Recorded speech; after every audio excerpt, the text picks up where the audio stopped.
Hello, welcome to English Mastery Hub. Today, I want you to challenge your English with this podcast of Jay Shetty and Kobe Bryant. So let's get started. The first question I want to ask you, because so much of your content right now that you're creating here at Granity is aimed at helping young people, aimed at helping children. And as a father of 4 girls, I wanted to ask you, what's the biggest thing you've learned about yourself by being a father? It's amazing. Like when you become a parent, things become much more, life becomes, it lines things up for you a little differently, right? Like before you have kids, me and my wife, we can travel anytime, there's work and, you become you have a very clear focus. When you have children, it becomes about them. It's not about you guys anymore, right? And so that shift, it's a big one. It's one of kind of a selfishness together, and then to being absolutely selfless and doing anything you can for your kids. And so what I'm trying to do is create content to teach them first and foremost. That's why I started this whole thing, is just reading stories to them that I felt like didn't exist. Our kids are athletes, and they love reading about princesses and all these fairy tales, and they get a little sick and tired about the man saving the princess every time, and the same old stuff, the magical wands and all that. My kids are athletes, man. They want to learn about soccer balls and basketballs and volleyballs and magic that comes from that.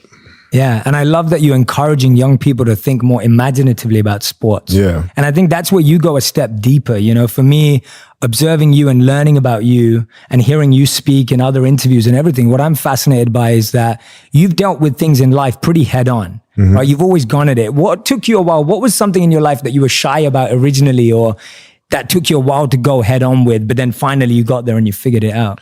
Writing Dear Basketball.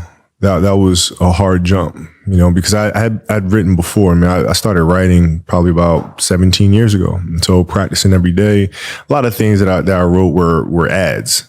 And so when you write an ad, nobody looks up at who wrote the ad, right? You can there's a certain anonymity that comes along with that, right? But writing Dear Basketball was different. It's putting it out there for the world to see. It's trying to create a short film. And I didn't know if I could do it, man. And it was my daughter who kind of put things in perspective for me, Gianna. She's now 13. And she was like, well, you always tell us to go for it. So She put you on the spot. She put me on the spot. She was like, you going to talk about it? You going to be about it, basically. And, and that gave me the final push. I love that. When you started writing 17 years ago, did you envision that one day you would move into this storytelling space, or was it just something you enjoyed at the time? No, man. It was just something I enjoyed, and I enjoyed writing ads. It was something funny about trying to distill a message down into 30 seconds or a minute, depending on the budget. You know what I mean? Trying to say something important, trying to speak to the, brand attributes, but also speak to something that's greater and that has a stronger message, stronger philosophical message. And how do you connect those dots? So putting that puzzle together was something that was really intriguing. Yeah. But I never thought I'd be writing novels or movies and that sort of stuff. Never, man. I love that, man. I love it how everything evolves naturally. And actually hearing you say that, it reminds me. So my vision when I was sharing earlier became very clearly making wisdom go viral. And I was like, how do I take these teachings that are like so sacred, they're hidden away in these books, and how do I make them really relevant and accessible and practical to the whole world?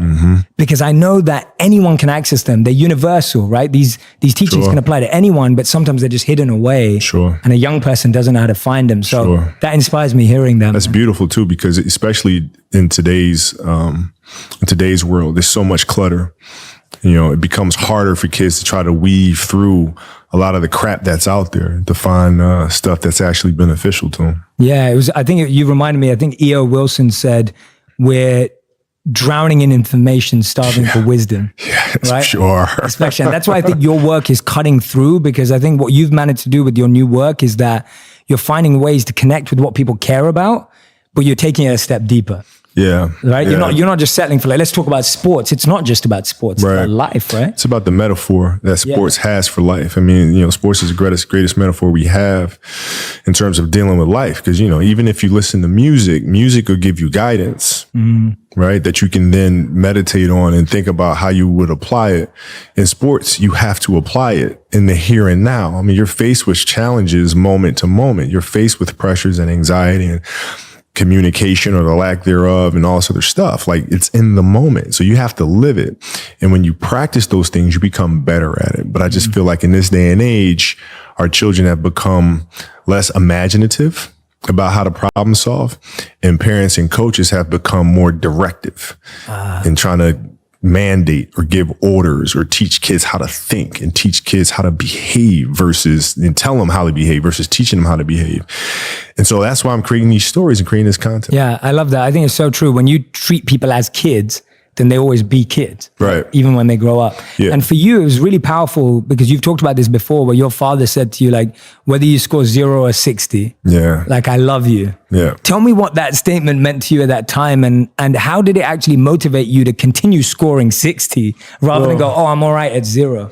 Well, it did more than that, right? So like the basketball stuff speaks for itself in terms of what that comment did for me in terms of giving me stability and giving me confidence to say, okay, it's okay to fail because you're going to be loved no matter what.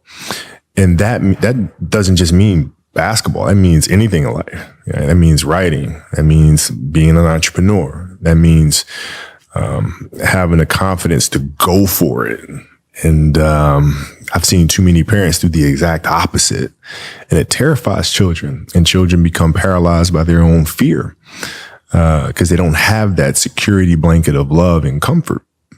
Yeah, absolutely. How have you been able to, in your life, see past the cloud of emotion to actually execute on things? Because I think what we were speaking about earlier, this challenge that young people have today, everyone has today, of just so much information, so much cloud of emotion, so many feelings, so much childhood baggage that you're bringing. Like, how have you always cut through that and execute on that? What I try to do is just try to be still and understand that things come and go, emotions come and go. The important thing is to accept them all, to embrace them all. And then you can choose to do with them what you want versus being controlled by emotion. A lot of times I've seen players, even myself, when I was younger, being consumed by a particular fear. And to the point where you're saying, okay, it's not good to feel fear. I shouldn't be nervous in a situation like that. And it does nothing but grow. Versus stepping back and saying, yeah, I am nervous about the situation. Yeah, I am fearful about the situation. Well, what am I afraid of? And then you kind of unpack it. And then it gives you the ability to look at it for really what it is, which is nothing more than your imagination running its course, Yeah, absolutely. Yeah, I love that, because what you're saying is that when you're dealing with something, it's almost like, how can I get to the root of it? Yeah. Because sometimes what we're dealing with, like you're saying, it's an imagination, an illusion. It's not really... It's not really a thing, Like you think about game-winning shots or game-winning free throws, and people go to the free throw line and they're nervous about it. Well, what are you really nervous about? If you unpack that, okay, you're nervous that you're going to miss the shot. All right, so you miss the shot, then what happens? People are going to be embarrassed. You're going to be embarrassed because thousands of people, millions of people see you miss the shot. All right, and then what? People are going to talk bad about you. Okay. Right. And so you're looking at it and go, are those things even important? You know what I mean? If that is my fear, like what is, you worried about letting your teammates down? Okay. Have you let them down before? Oh, I'm sure. In practice and things of that nature, right? They're still there. Yeah. And so when you're able to unpack it, you kind of look at it for what it is, which is really nothing. Yeah. I love that. Breaking it down. I think that's so important. I think everyone who's listening and watching right now, next time you're facing a fear, next time you're going against something, do that. Like literally unpack it. Don't just settle for your first answer, because the first answer is rarely the right one. Yeah, don't hide from it. You got to be able to look at it and, and deal with it head on. Yeah. I love that, man. And you talk about that because you talk about, when you talk about missing 5 throws, and you talk about getting over yourself. Yeah. Right? Like getting over yourself. How did you get that mentality of just being like, I need to get over this. Like I need to get over myself. Trial and error. You grow up and you make game-winning shots and it's awesome. You come back the next day and miss a game-winning shot and it's misery. And then the next day comes and you're back playing again. And you understand that life has this cyclical nature where it's, what you do on Monday, it's fantastic, but then Tuesday is a bad day. But guess what? There's Wednesday. Yeah. So are we just supposed to live our lives like this the whole time? Versus just staying like this and understanding that it's really just a journey of evolution. Every day is just constant improvement, constant curiosity, constantly getting better. The results don't really matter. It's the figuring out that matters. Yeah. And we all get obsessed about the results. Yeah. Like we get obsessed about like the output, Yeah. not the input, of not figuring it out and not like changing things. What you said, trial and error, like the experimenting. Yeah. We forget to do that. It's unfortunate, man. Like I've seen a lot of players, especially now, in youth basketball dealing with that. You have players that are like bigger and faster and stronger, and, their coaches are just coaching them for results. We're just going to use your size because you're bigger than every other 12-year-old out there to dominate today. But they're not growing, right? So they're just based on that result, but they're not focused on growing this young child into becoming a better athlete. And through that, teaching them how to become a more well-rounded person. And we're missing that. Yeah. See what you've said there, I want to ask you this, and I'm not saying because you know yourself best and you know how you've got there. So I'm asking it from a place of humility, of learning. When I look at you, I'm like, your superpower isn't just your work ethic. Your superpower isn't just like figuring things out. Your superpower is like you think strategically. Like that's a very strategic thought of saying this person could be this in the future if they were developed as a whole individual, rather than just like, let's use them for the short term. Right. Like, where did you develop that from, that ability to see beyond, to think deeper, to reflect deeper? Where did that come from? Well, I had to do that because, I growing up in Italy. When I first moved over there, it was, I didn't speak Italian. I didn't have any friends. I had the game of basketball, and through sport and playing soccer, I was able to make friends and build connections. But it was a lot of time spent alone. And when I came back to the States, I wasn't the most athletic kid. I was really scrawny, like really, really skinny, and had like major knee issues because I was growing. So I was the dorky kid with high socks and big old knee pads. It's fashionable now. It wasn't then. And so I had to look long term, because in the here and now, I couldn't compete with these kids. I mean, there's kids that were like 12 years old with beards. Like I can't. What am I supposed to do with that? Like they're doing windmills and dunking backwards, and I'm happy to like tap the backboard, So I had to look at it from a long term, because I wasn't going to give up on the game. Right. So I had to say, okay, this year I'm going to get better at that. Next year, this, and then so forth and so on. And then patiently, I was able to catch them. Yeah.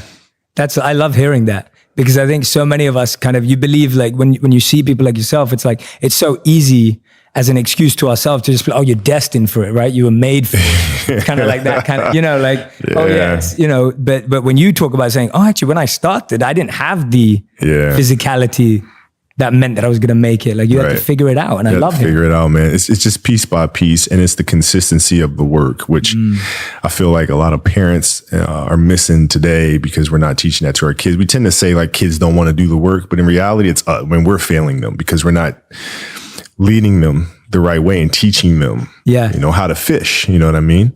And so like the consistency of work, Monday, get better, Tuesday, get better, Wednesday, get better, right? And you do that over a period of time, not like 1 month or 2 months. I mean, it's 3, 4, 5, 6, 7, 8, 9, 10 years. And then you can get to where you want to go. Yeah. I think it was Bill Gates who was talking about that. He talks about how like we overestimate what we can do in 1 year and underestimate what we can do in 10 years. No doubt. Right? Like it's like that, No doubt. I think everyone thinks about it, like, what can I do right now? Like, how can I make it happen? But like with you, I think people always ask you also like, how do you deal with losing or failure? What I'm intrigued by is how someone like you deals with winning.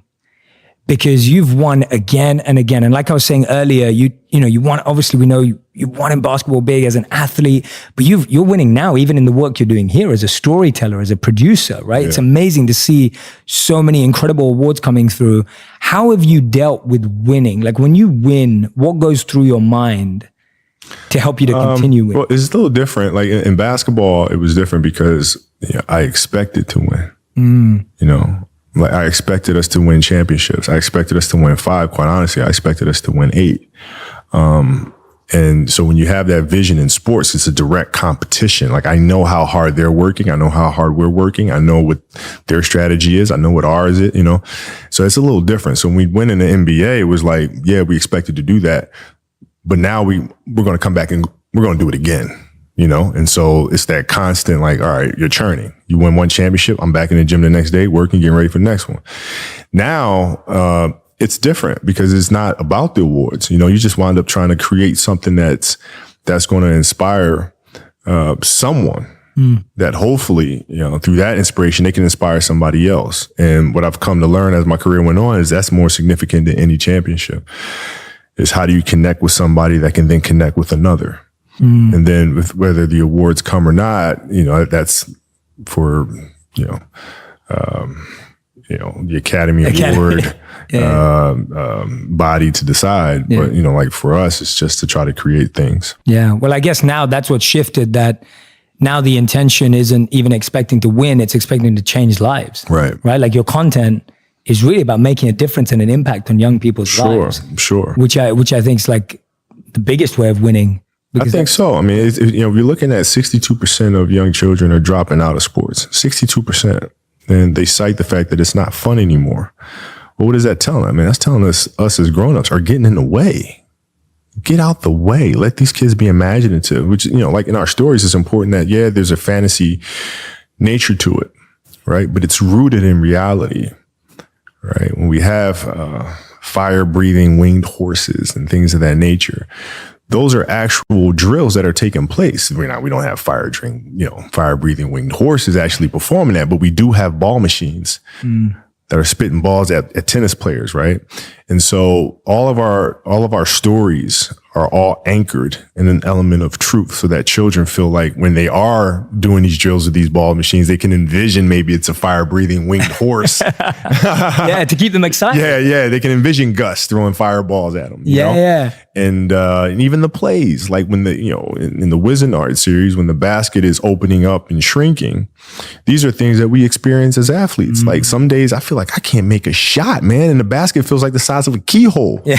And other days it looks like a swimming pool. Yeah. That's magic. And so we root our magic in reality, so that when kids experience these things, particularly the failure side of it, they can connect it to one of our stories and say, okay, I've seen this before. I know how to deal with this. Yeah. That's beautiful, man. I love that analogy of like feeling the basket bigger or smaller, and like being able to vision that. I can vision it right now. And like, you're so right. Like some days it looks huge, and I love that. That's such a great way of thinking about it. And I guess so much of this is from your real life vision. Oh yeah. This is like some days I've experienced it. Yeah. But I love that, because it's also giving them the permission to say, like, be imaginative about this, right? Yes. And that obviously gives so much. I think when we imagine, it changes the reality of, I'm just sitting out here taking shots. Yes. Right? Which can get boring and tiring. Becomes mechanical. Mechanical, that's the right word. Mechanical. Yeah. Like our job is to try to inspire the creativity inside of our children, so that they can think through how to problem solve situations. So like, when I coach my daughter's team, it's not about giving them answers. It's about asking them questions and getting them to process things. Right? When the game is being played, I'm not sitting there giving them answers or barking out things on the sideline. I sit down and I'm quiet. My assistant coach sits there and she's quiet. And the kids figure things out for themselves, or they don't. And then they come back and there's always questions. And then you kind of ask them more questions and you help them figure it out. But then you see their level of excitement to practice every day increase, because it's a process that they are owning, right? They're not coming to get orders barked at them every day. They're coming for kind of their personal quest to get better. Yeah. And how do your daughters feel about you coaching? I guess that style makes them feel comfortable, but how have you been able to manage that with the pressure of you being there? No, it's no pressure, because, it's their process to own. Like I have knowledge, information that I've gained, through playing. So like the little details of things I can teach at a high level. But ultimately it's them. Yeah, you seem very still and detached about it. Yeah. Like, I mean, it's the kids love playing basketball, and so that's the anchor of it all. They come and they play and they learn and they have fun, and and they compete, and they challenge themselves and one another, and they just get better every day. Yeah. How have you seen that with Legacy and the Queen? You chose tennis. Yeah. Like what was the choice of sports about? I'm intrigued by that. Yeah. Why tennis? Yeah. So like the first novel we did was the Wizenard series. It was important for that to be basketball, because I wanted the first story to be one of empathy and compassion. And in team sports, if you don't have that, you can't win. Right. And so it was important to tell the tale of a basketball team dealing with their own personal fears, and have those fears and insecurities lead to empathy and compassion for others. Right. And with the second story, I wanted to look more internal, individually, and look at how do you deal with the inner challenges, the kind of the self-negotiation that takes place inside of our own heads. And there was no sport better than that than tennis. There's golf.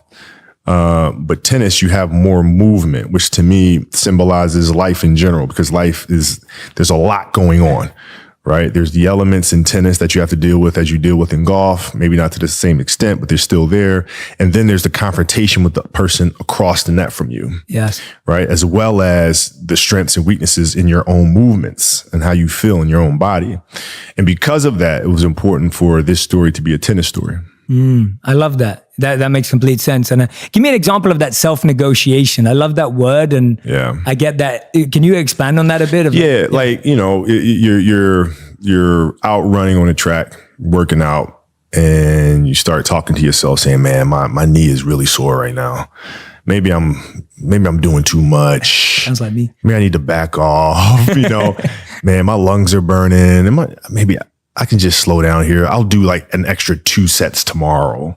You know, it'll be okay." Yeah. Right. That sort of stuff. Yes. Like that stuff's dangerous. Yes. And that's when you just got to say, you know what? I'm not negotiating with myself. Yeah. The deal was already made. The deal was made when I set out at the beginning of the summer and said, this is the training plan I'm doing.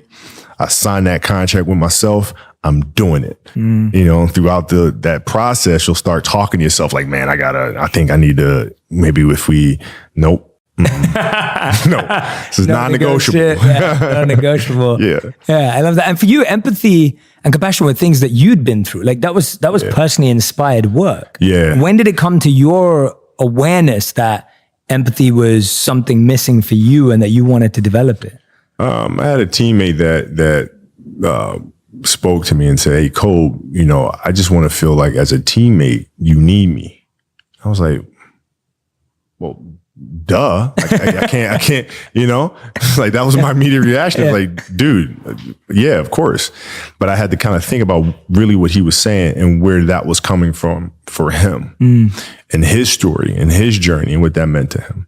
And that opened my eyes to there's a bigger game being played. It's not just basketball, but it's the emotions of each individual and the backstory that they're carrying with them, the baggage that they're carrying with them. And if I really want to be a champion and be a great teammate, I have to understand what those mean to help them become better and in turn help me. Yeah. And do you think this content is going to help all the content you're creating here at Granity? Is that for you to help build better bonds between parents and kids? Like, are you hoping that the podcast, for example, like kids are going to listen to it on the way to school or on the way back? Or like, how are you imagining people consuming the work? Yeah. I mean, I imagine it in different ways, you know, but like ultimately people always figure out a way to do it that's comfortable for them. But like, you know, which is why, in everything that we do, we try to create the highest quality of product.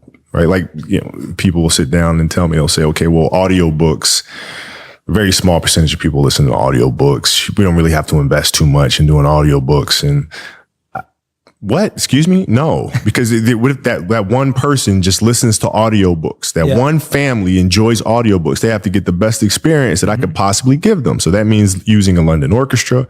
That means doing full symphonies. That means having Felicia Rashad read the stories. Like it means everything, the books themselves.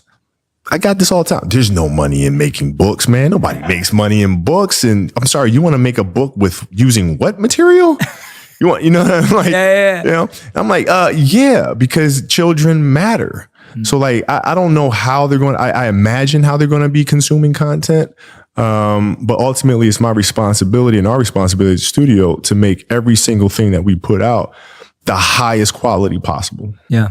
Yeah, no, I can imagine parents listening to it on the way to school. Yeah. I can imagine listening on the way back or on the way to practice. Sure. Or things like that. Sure. Like, I think it's cool. I think it's... Well, the Punies for sure. Like the Punies, I was like, you know, when I first made the Punies, we're going to release it in the summer. I think we released it in August. I think it was August around the same time. But in my mind, I was saying, okay, parents are going to listen to this every Saturday morning because I know I'm in the car driving my kids to soccer games and like, you know, volleyball games and stuff. So parents can listen to this with their kids in the car as they're driving to sporting events. Like that was kind of what I had in my mind. And then when it came out, it's like, you know, teachers were using it more so than anybody in classrooms and doing like classroom reports on the Punies and all sorts of stuff. So, you know. Never know. It seems like you study life a lot, right? Like when you're talking about all of this imagination, which stems from your own work, like, for example, like when you're dealing with empathy and compassion, it's reflected in the content. When you're going through these visualizations of what could this look like, it goes in the content. You study life a lot. What currently are you studying, and what kind of gets your imagination really growing right now? Like what keeps that moving for you? There's a certain element of truth in everything, and the creativity generally comes from personal experiences first, and then you kind of look on a broader scope of, okay, how do you take something extremely personal and then channel it in a way for masses to understand or get their arms around, sort of thing.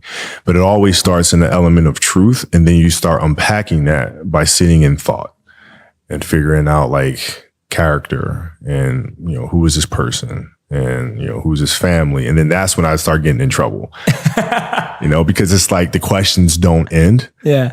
So I have like books and books and books and books and books and books and books and books and books of backstory, because it's not good enough just to say the character's this way. Yeah. Why are they that way? Yes. Well, the parents, where do the parents come from? Where's the dad come from? Why are they raising a kid this way? And then, what does it have to do with the economy that's around them? And then, just one thing leads to the next. And then you're just writing all kinds of stuff. It's crazy. Yeah, that's awesome, because I think so many of us get, in our lives, we get stuck with imagination because you kind of get into that autopilot mode. Yeah. Doing the same thing every day, same routine, same drive to work. Yeah. And it's like, I feel that what you're sharing is, that's easy for anyone to do. It's not like, because you're Kobe Bryant, you don't feel that. Everyone gets into that. Sure. You're able to find these creative outlets. Yeah, well, like creativity is in everything, like even in consistent, like what I found is creativity a lot of time comes from structure. I agree. I'm so glad you said like that. You have those parameters and the structure, then within that you can be creative. But like if you don't have the structure, you're just aimlessly doing stuff. Where are you going? So like having a clear structure of understanding, okay, this morning I'm gonna, like when I was writing a Wizard Art series and outlining Legacy, I come in the morning, 7 a.m. and I'm there. I'm writing backstory from 7 to 12, then go pick up my kids, and then I come right back and I'm writing again. So like within that structure, my mind when I go to sleep is already like planning of what the next day is going to be, because I know, what it is I have to do. It's that consistency and structure. Yeah, I couldn't agree with you more. I'm writing my first book right now. Oh, wow. And a lot of people have been asking me like, Jay, and I'm like that. I have a very scheduled focus on writing, and people be like, well, how do you find inspiration at that time? What if you're not inspired at that time? And I'm like, no, the structure helps spontaneity. Yeah. Right? It's that consistency that breeds creativity. Well, that's the thing too, is like, people think like you're just kind of mulling along, and all of a sudden, aha, like the show that we have on ESPN now called Detail, basketball, sports breakdown show. That came to me when I was walking around with my wife just shopping. Yeah. And I look at a piece of fabric and I'm like, wow, this is really the detail. And this thing is, oh my, Detail. That's the name of the show. And then everything came from there. But I had been thinking about a show like that for like a year. Yeah. And I couldn't shake it loose. I'm like, what? I gotta find a sports show that I'm going to do, but can't just be basketball focused, has to be broader. And I want to hear from the best minds in the world. I want to hear from Peyton Manning. I want to hear from, what is it? For like a year. And then all of a sudden, boom. And so people think it just comes out of nowhere. Yeah. You got to like obsess over it for a while, and then it kind of pops loose. Absolutely. Yeah. You had to plant the seed well before to see the fruit. Yeah. And you got to water it all the time, man. Like you got to sit down and watch other shows that are out there. And like, and then ultimately you just find, like when the answer comes to you, it's like, my God, I could have thought of that on the first day. I remember John Williams told me that. He'll sit for like 2 months to try to figure out what the melody is. Yeah. And he'll just be playing. He'll be at his piano all day. He'll say the only day he'll take off is Sunday because his wife forces him to take Sundays off. And he'll just be sitting there writing. And then it just comes. Yeah. And he's like, I seriously could have thought of that on the first day. Like, why? It's just so simple. Yeah, absolutely. And that's what people don't realize as well. Like when you go out, then you're shopping with your wife and you see the detail and you're like, okay, that's the show. And then you go back into consistency to create it. Yeah. It's like, it wasn't just like, now I thought of it, I'm just going to throw that idea. It's like, now I'm going back to the drawing board. I have the name now. build around I it. what I try to do is shoot the idea down and figure out everything that's wrong with the idea. Ooh, okay. Right. This show won't work because, like, Detail, for example, is like, this show won't work because it's not for fans. It's for the 1% athlete. Yeah. All right. Well, will it be successful? People connect to it. Like, you just start unpacking every little thing. How will we shoot it? Can I even get Peyton Manning to do it? Could I get, and you start shooting them down. Same thing with the novels, like characters and plots and stories. Does this make any sense? No. Here's why. Pop, pop, pop, pop, pop, pop, pop, pop, pop, pop, pop. And I felt like that really helps me. Yeah, I like that approach a lot, actually, because I think sometimes, especially right now in the world, we go to the wishful thinking side. Yeah. Like you have the positive vision and you're like, oh, this is how it's going to turn out. Right. And then you ignore the bad stuff. Yeah. Or you ignore the kind of like the potholes or the loopholes because you're just like, oh no, I don't want to focus on the negativity. Yeah. But actually what you're saying is if you're aware of it, of those known unknowns, then you can actually break them down yourself. Well, yeah, it's just like the same thing for any great movie. You have to have the antagonist. Yes. A strong villainous character will really drive the narrative along. If you don't have that, you have nothing from which your hero has to bounce off of. That villain could be, maleficent. It could be something inside of you. It could be whatever, but you have to have that clear antagonist that's driving the narrative forward. And so in this sense, it's the same thing. You pick apart the negative, and from that, you can then move forward. Absolutely. What I'm loving here right now is that all I'm hearing is like Kobe the storyteller. Like I'm loving it. Like what I feel is like what I'm hearing about is your obsession and obsessiveness with stories. Yeah. And it's not just like, I'm sharing this. It's like you've really studied stories. Like you've really broken them down and understood it. Tell me about where that obsession comes from in general, like how you find obsessiveness and how you've applied that to story. Yeah, obsessiveness just comes from something that you love. Like you really love it. You'll go through fire for it. You'll go through the ups and downs with it, and you'll just keep at it because you love it so much, And story for me started a long time ago. I had a great English teacher at Lower Merion High School named Jane Mastriano, and she explained to me the art of storytelling my sophomore year. And that's where I started falling in love with it and understanding story structure, how to develop compelling characters and how stories are the driving force, whether they're inspirational or informational, that really change society. Yeah, absolutely. Yeah, we're defined by the stories we tell ourselves, whether personally or outside. Absolutely. The world. Absolutely. And it seems like you just mentioning there, it just shows the role of teachers.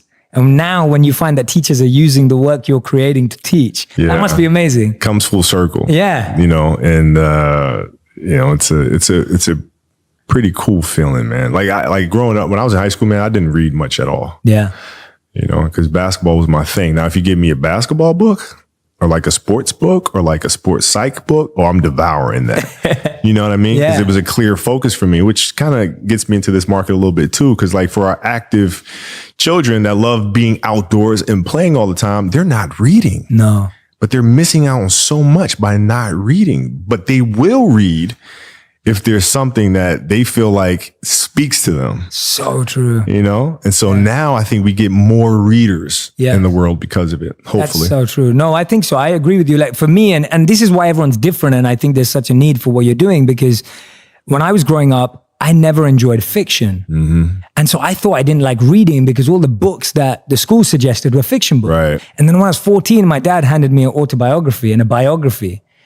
And I devoured it. And then I started reading because I was like, I want to hear about real people who break and who develop and who learn and grow and like have been through failure. And like, I want to hear about rags to riches. And I want to hear about real people who went through real pain. That's right. But I grew up believing that I didn't like reading. Right. And I think you're so right. I think there's a lot of kids out there who think they don't like reading or they think reading is boring. It's a problem because like what I found in the industry, which is why we publish, because a lot of publishers want to publish the same type of story, with the same type of plots, same looking characters, not a lot of diverse characters out there at all. And so we said, you know what, we're gonna have to do this on our own. This way we don't have anybody in our way telling us what the market wants to hear. I don't care about that. We write stories that come from the heart, and our characters are going to look like my daughters, because my daughters don't have characters out there that look like them. It's a great point. So they're going to look like my kids, and we're going to go from there. Yeah, I think what you just raised there about diversity and representation is huge. Oh, it's huge, man. Huge. Because I don't see it, man. And like, books is just the first thing. Publishing is the first thing. Now, if we look at animation is even worse. It's even worse, in terms of developing characters, diverse characters. But even beyond that, the animators themselves, there's no diversity in that industry. Right. None. And I'm talking not just racial diversity, but gender diversity as well. Yeah. And so there are a lot of things that we need to take on, that we are taking on, and hope to make the world and the industry a better place because of it. Yeah, no, I fully agree with that. I'm a British Indian, right? Born and raised in London, Indian, never seen any character that look like me anywhere. Right. Because they think, the mass market, it's not going to appeal to the mass market. So we're not going to do that. Yeah, exactly. Wait, what? What? Yeah. And everything's spreading so fast now, and everything's global now. Yeah. Right. Nearly all content is global now, and most global markets are growing everywhere. So the need for people, especially young people, being able to see themselves in characters, and it's not, and I think it's a deeper point that you're making, is you want to be able to see your story in someone. Right. Right. Even just beyond like color and background. It's like your story, your experience of life. When we made Dear Basketball, we got a lot of pushback from people. Like, I took it to some very prominent studios at first, and they all said, yeah, no. Because you said basketball is too sports specific. Nobody's going to connect with this sort of thing. Because, there's a lot of people out there who don't watch basketball. And I'm like, well, that's not the point. It's not the point. And so it was really a case study. Even with our novels, everybody was like, sports novels, nobody's going to read that. It's too much of a niche market. I'm like, sports is bigger than that, man. And so we made Dear Basketball to really prove a point that you don't have to watch basketball at all to connect to the journey of a dream. Yes.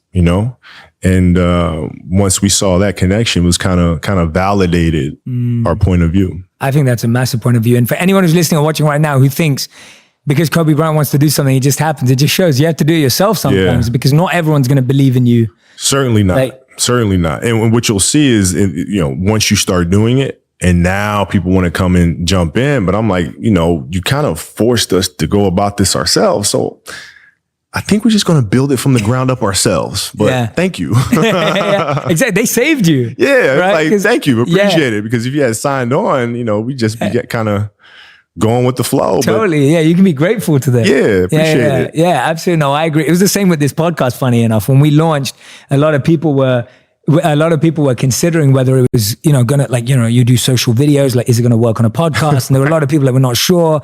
And then we launched some of the biggest podcasts in the world in the health category, which is my world. And it was just like, everyone's just like, oh, interesting. But I'm like, thank you. Yeah. Like, thank you so much for saying no. And you didn't think it was going to work, because now I figured it out myself. Yes. And what you said, it actually builds confidence and validation. And Oprah told me this when I first decided to build the studio. And I was asking how Harpo came to be. And she said, well, when she was doing her deal for the Oprah Winfrey Show, she was re-upping her deal. And actually, the first contract she made, she said, well, don't pay me up front. Just I want to own a percentage of the show. And so they gave it to her. And now, at the time, there weren't any Black women hosting a daytime talk show. No. Right? So it was really new. And she said, Kobe, if they believed that the show was going to be successful, they wouldn't have given me that.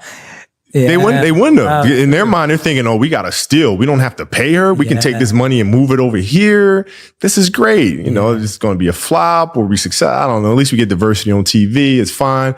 And all of a sudden it's, we're in trouble. We shouldn't have given it away. Opened up Pandora's box, right? So now you come back for the next deal and it's like, you gotta have to give me some more ownership. Yeah. You're like, dang it, here. And then ultimately she, came to owning 100% of her show. Yeah, which is amazing. Wow, that's a great story. Yeah, that's fascinating. I think because sometimes when you think that, you're like, oh, they like me. That's what they're giving it. No. Yeah, no. Don't like me. Please. Here's an idea. It's terrible. Yeah. I just need you to buy in just a little bit. Yeah. I love that, man. That is awesome. How are you encouraging, you've shared so many stories of like your teacher who taught you about storytelling and writing early on. You just shared Oprah's example. Like, you've had so many incredible mentors in your life. We all know about that. Yeah. How are you encouraging young people to find the right mentors, and how can they find the right mentors, even through your work? I guess your work is somewhat mentorship. We try to be, Yeah. you know, and I think the important thing is research. You know, in the hall here in the office, I have a hall that I call Muse Hall. We have all the portraits of some of our muses here, from J.K. Rowling to, you know, Steve Jobs and so forth and so on. And I think it's important to research them. And it's like putting, you know, fuel in the fire every day. You know, there's constant inspiration when you read about them, what they were able to accomplish, how they went about accomplishing it. It's just constantly, you know, feeding that flame and learning. And the best way to do that is to learn from the people who have done it. Yes. Yeah. That just made me so happy. I have a gallery wall in my home. If we were recording this at my place in Hollywood, awesome. like I have a gallery wall. Steve Jobs is right there. Yeah, yeah. Right. And Einstein's there, and Martin Luther King's there, and there's a few other people. And it's, for me, it's the same thing. It's like sometimes I'm sitting there and I'll be like, well, what would that person do? Like, how would they have dealt with this challenge? Right. And you're so right. I think you can be mentored by people who aren't alive. 100%, because their stories still live, which brings us to the importance of storytelling. Yeah. Their stories still live. These muses are here. It's important to learn from them. And if anything, it helps you remember that they are human, just like us. Yeah. These great things that get accomplished can be accomplished by others and beyond. You know, building Walt Disney Company is not something that, you know, people look at and scoff at and go, oh, it can't be done. Well, why not? Why not? Yeah. And the more action you take, the more you think is possible. Yeah, because you realize they're people just like us. They made mistakes just like us, and they kept going.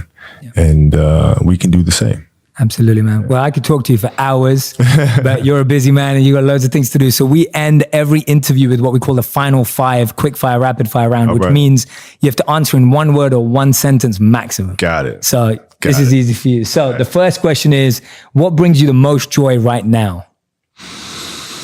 Family. Beautiful. Second, what do you want your girls to think when they hear your name? Daddy. Nice. Number 3, your favorite animated film? Pinocchio.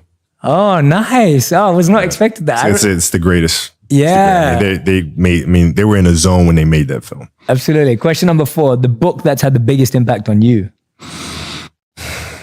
The Alchemist. Oh, nice. Okay, great. Question number 5, your one message to all storytellers would be? Create from truth.